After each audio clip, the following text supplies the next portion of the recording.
अंदर सोचना चाहिए कि टिकट के लिए आए थे क्या हम लोग यहाँ पे, मंत्री बनने आए थे क्या यहाँ पे, या कोई पद लेने के लिए आए थे।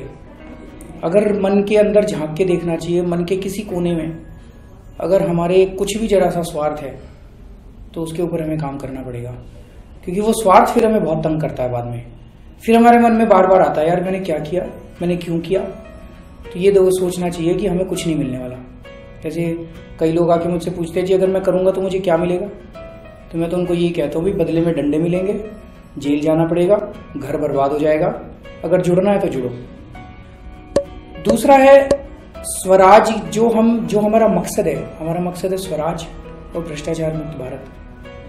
तो स्वराज पाने के लिए हमें, देश को आजाद कराने के लिए हमें कटिबद्ध होना पड़ेगा।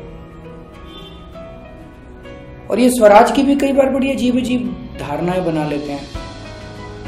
किसी को टिकट मिल गई तो कहेगा जी पार्टी में बड़ा अच्छा स्वराज है, और जिसको टिकट नहीं मिली कहेगा इस पार्टी में डेमोक्रेसी नहीं है जी, स्वराज नहीं है। ये इस किस्म की डेफिनेशंस ठीक नहीं है। जहां स्वार्थ आता है वहां गड़बड़ हो जाती है। तो हमें देश को आजाद करना है, हमें इन बड़ी बड़ी ताकतों से लड़ना है, ये जो बड़े बड़े मगरमच्छ हैं उनसे लड़ना है। ये छोटे छोटे आपस में लड़ाई झगड़े करके इस पूरी की पूरी इसको खराब नहीं करना।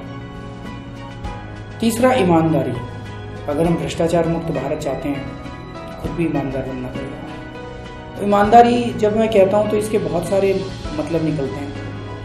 अपनी जिंदगी में अगर इससे ढालने की कोशिश करें तो एक तो है फाइनेंशियल ईमानदारी, और उसके बाद और भी बहुत सारी चीजें होती हैं, हमें झूठ नहीं बोलना चाहिए हमें। चौथी है विनम्रता। हमें विनम्र बहुत होना है। कई लोग जो जुड़ जाते हैं ना, उनके अंदर एक अहंकार आ जाता है कि मैं तो पता नहीं देश के लिए क्या कर रहा हूँ, पता नहीं क्या करते करते था, और इतना अहंकार आ जाता है लोगों को कि दूसरों को तो बड़ा तुच्छ समझते हैं लोग। ये नहीं होना चाहिए। तो हमें जब भी हम समाज के अंदर जाएं तो वो विनम्रता बिल्कुल झलकनी चाहिए। टीम वर्क बहुत जरूरी है, कि सबको साथ लेके चलना बहुत जरूरी है। अपने अंदर से ये अहंकार हटा देना कि आप अकेले इस देश को बदल लोगे, इस देश को अकेले नहीं बदल पाओगे।